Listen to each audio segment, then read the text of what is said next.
திமுகவை ஆதரிக்கக்கூடியவர்கள் இந்த கூட்டணி உருவாகிவிடக் கூடாது என்பதற்காக அதுல இருக்கக்கூடிய தடைகளை எல்லாம் பற்றி பேசுறாங்கன்னு சொல்றாங்க. அப்படி இல்ல, தடைகளை பற்றி பேசுவது உருவாகிவிடக் கூடாது என்பதற்காக இல்ல. இது ஃபைட்டே இல்லாம நடக்கிற தேர்தலுக்கு இப்போ ஒரு ஃபைட் வந்ததுன்னா சுவாரஸ்யமாகத்தான் இருக்கும். ஆனா அப்படி ஒரு பாசிபிலிட்டி இருக்கிறதாக எந்த பாசிட்டிவ் வைப்பும் அதிமுக பாஜக வட்டத்துல இல்ல, விஜயினுடைய வட்டத்திலயும் இல்ல. இப்ப சிபிஐ இனிஷியலாக கரூர் தொடர்பாக எடுத்த விசாரணையிலையும் வேறு விதமான செய்திகள் தான் வருது.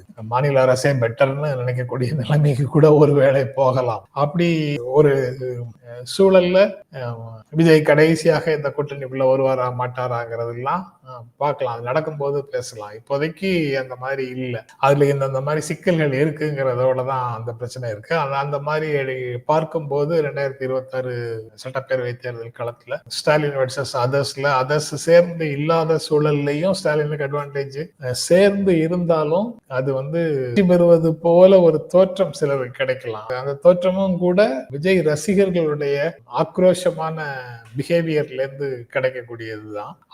அது எப்போ வரைக்கும் அது அப்படியே இருக்கும், தனியாக விஜய் நிக்கிற வரைக்கும் அப்படியே இருக்கும். அதுக்கு வேறொருவரை சிஎம் ஆக்குவதற்கு வேலை செய்யறோம்னா இதே மாதிரியான வேகம் இருக்குமாங்கிறது தெரியல. இப்படி பல்வேறு சிக்கல் அதுக்குள்ள இருக்கு. அதுல தினகரன் சொன்ன ஒரு விஷயம்தான் முக்கியமானது. அவர் என்ன சொல்றாரு, எடப்பாடி பழனிசாமியை வீழ்த்தும் கூட்டணியில நான் இருப்பேன், அவரு எடப்பாடி பழனிசாமி தலைமையை ஏற்றுக்கொண்டால் விஜய் தற்கொலை செய்து கொண்டதற்கு சமம், அரசியல் தற்கொலைன்னு சொல்றாரு. அப்படித்தானா அப்படிங்கிற கேள்வியும் அந்த நிகழ்ச்சிக்குள்ள வந்தது.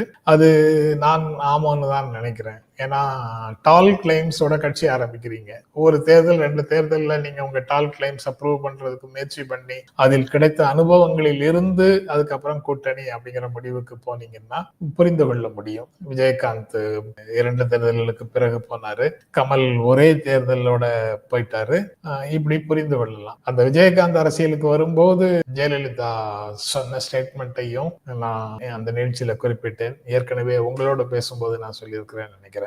இன்ஸ்டன்ட் காஃபி தயாரிக்கலாம், கஷ்டம் இல்லை, இன்ஸ்டன்ட் லீடர்ஸ் அப்படி உருவாக்க முடியாது அப்படின்னு சொன்னாங்க. அதேதான் இப்போ இந்த பிரச்சனையிலே அதிமுக ஆனா இன்ஸ்டன்ட் லீடர்ஸை விரும்புகிறது. அவர்களுக்கு கட்டுப்பட்டு அவர்களுடைய தலைமையை ஏற்றுக்கொண்டு கூட்டணிக்குள்ள வந்தால் ஏற்றுக்கொள்கிறது, இல்லை என்றால் ஏற்றுக்கொள்வது இல்லை அப்படிங்கிறது தான் அதுக்குள்ள இருக்கக்கூடியது.